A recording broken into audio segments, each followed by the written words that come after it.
Hello there. So today we're going to be looking at the poem The World by Christina Rossetti, and our LO today is going to be to consider how eroticism is presented in Rossetti's poem.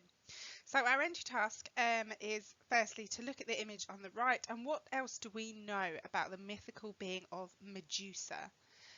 So the picture to the right there is to help you a little. I'm sure you've heard lots of stories about her, particularly in primary school perhaps. It tends to be the stories of the Greek myths that they like to focus on at times. So you probably have heard of her, but what do you know about her?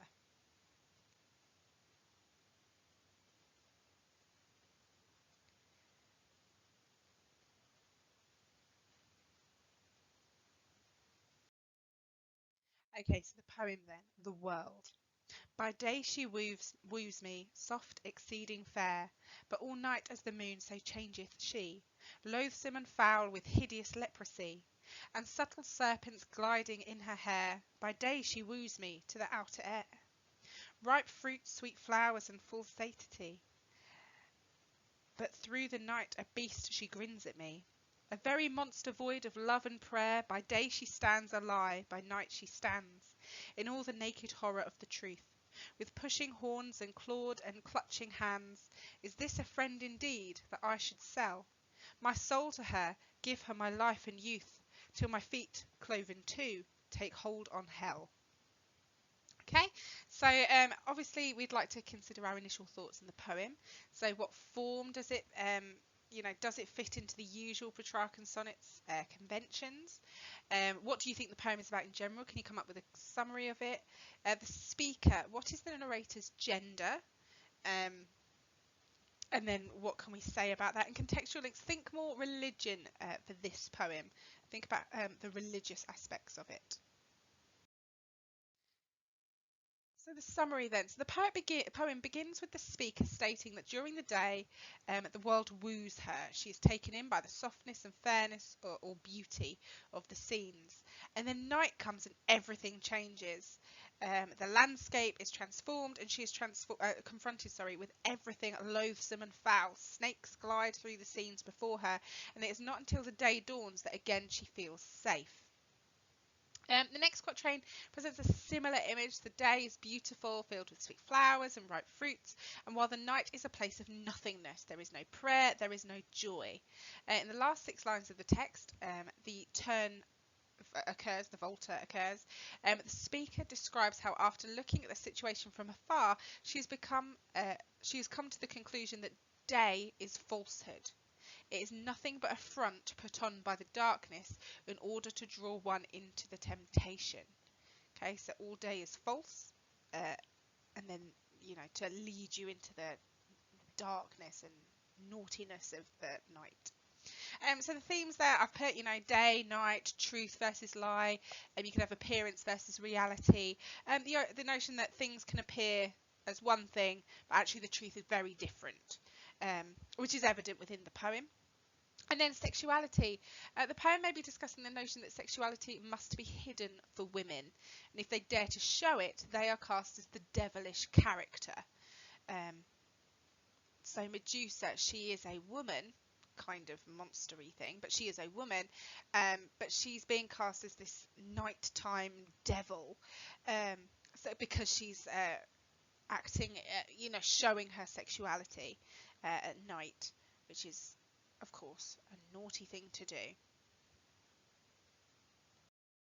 Okay, so we'll start with the first section of the poem. So by day she woos me, soft, exceeding fair, but all night as the moon so changeth she, loathsome and foul and hideous leprosy, and subtle serpents gliding in her hair. Okay, so firstly you've got the by day and all night. You've got the binary opposites, and they occur throughout the poem. They're symbolising the good, the evil, just opposites are throughout the poem. So the binary opposites there. And then she woos me, soft, exceeding fair. So in the day, the female is described as the ideal woman. Note she woos him, though. That is quite important. She woos him. Um, and she's got the power in that relationship, or it seems she does. She's beautiful, fair, soft, etc. So she's the idealized woman, but she woos him. Loathsome and foul with hideous. Leprosy. Semantic field of horror there through that listing. The speaker was very clear with their disdain for this woman at night. So while in the day she's beautiful and idealized, at night she is loathsome and foul and with hideous leprosy. And then subtle serpents, that is a reference to Medusa, and the idea, or potentially, sorry, Adam and Eve, you know, the snake, and the snake symbolizing temptation for Adam and Eve there to make them bite the apple of knowledge, I believe. The sibilants, the subtle serpents, that S sound, adds to the sinister element of this woman, though. Again, sibilance usually has connotations of, you know, evil and sinister elements, and that is what it's doing here. So you've got the context box at the bottom. The fall of man. So Adam and Eve. Eve, a woman, was tempted to eat the apple by the serpent. The serpent could also, or may also, refer to Medusa. One look at this woman in particular, and you will turn to stone. So it's this idea of women having the power to tempt, or be tempted in Eve's case, and ruin things. So in Eve's case, she ruined the world. In Medusa's case, she'd turn you to stone.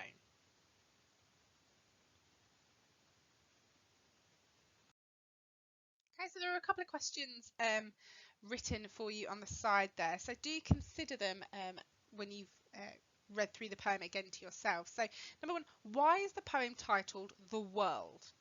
And there are lots and lots of ideas for this. There's no right or wrong answer particularly. But just consider why The World would be such an apt title for this. Two, why do you think the speaker refers to fruits and flowers?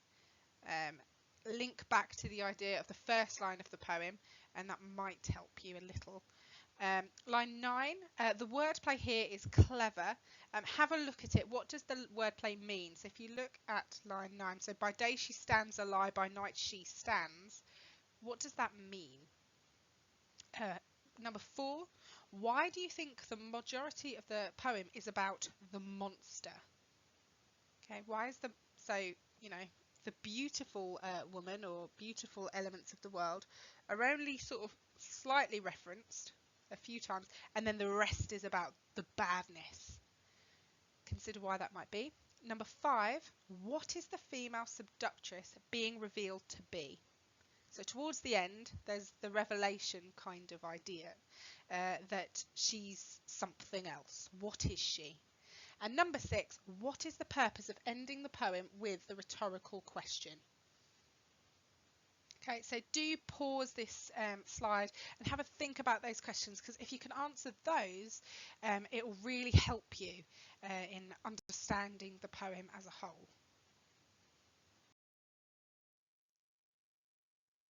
So, by day she woos me to the outer air, ripe fruits, sweet flowers, and full satiety. But through the night a beast she grins at me, a very monster void of love and prayer. So you've got ripe fruits, sweet flowers. So in Goblin Market, which we haven't studied yet, but we will do soon, the fruits are a metaphor for sexual temptation. The same may apply here, sorry. Fruits and flowers, they seem innocent. You know, if you say fruit, if you say flower, it seems like a beautiful, lovely, nice image. But there could be this underlying element of, again, temptation, and sexual temptation in particular. And are they a lie, that hides, this seductive purpose? Because if there is a ripe fruit, somebody will want to eat it. So it's almost tempting you to do something. And that last section, a beast she grins at me, a very monster void of love and prayer. The nighttime monster, the predatory sexual urge, is presented as a female beast. It is perversely the night that is more honest in its blatant desires. So that's one thing you can say about this. The nighttime is honest. When this monster wants sex and whatever, it acts on those urges. Whereas in the daytime, it seems not to. It's beautiful and she just acts to like woos to the outer air.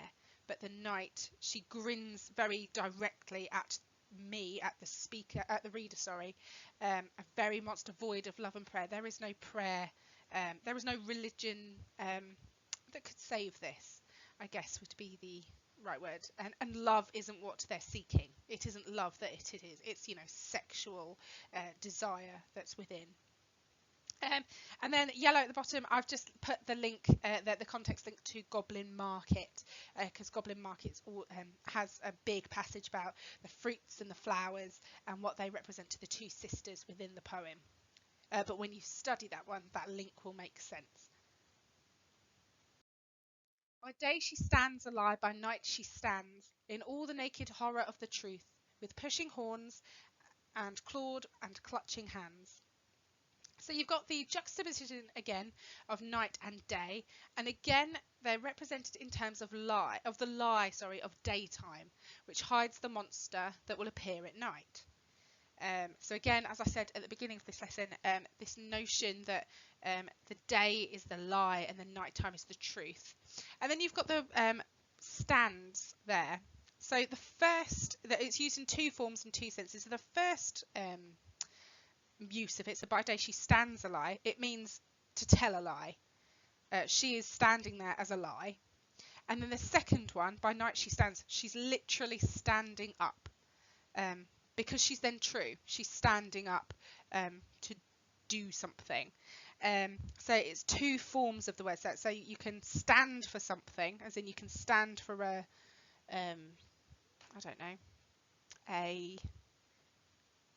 position of power. I guess you can, metaphorically stand for something. But the second meaning, she's literally standing up. And then the last line of that trio, horns and claws, clawed and clutching hands. Again, that listing connotations of the devil. The horns, the claws, the clutching hands, very devilish imagery there.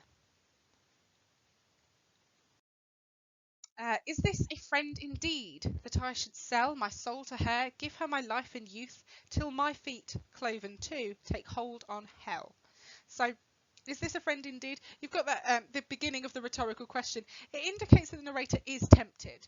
The seductive force is, ironically being presented as a friend here. So the narrator is very tempted to go along with this eroticism that is being presented.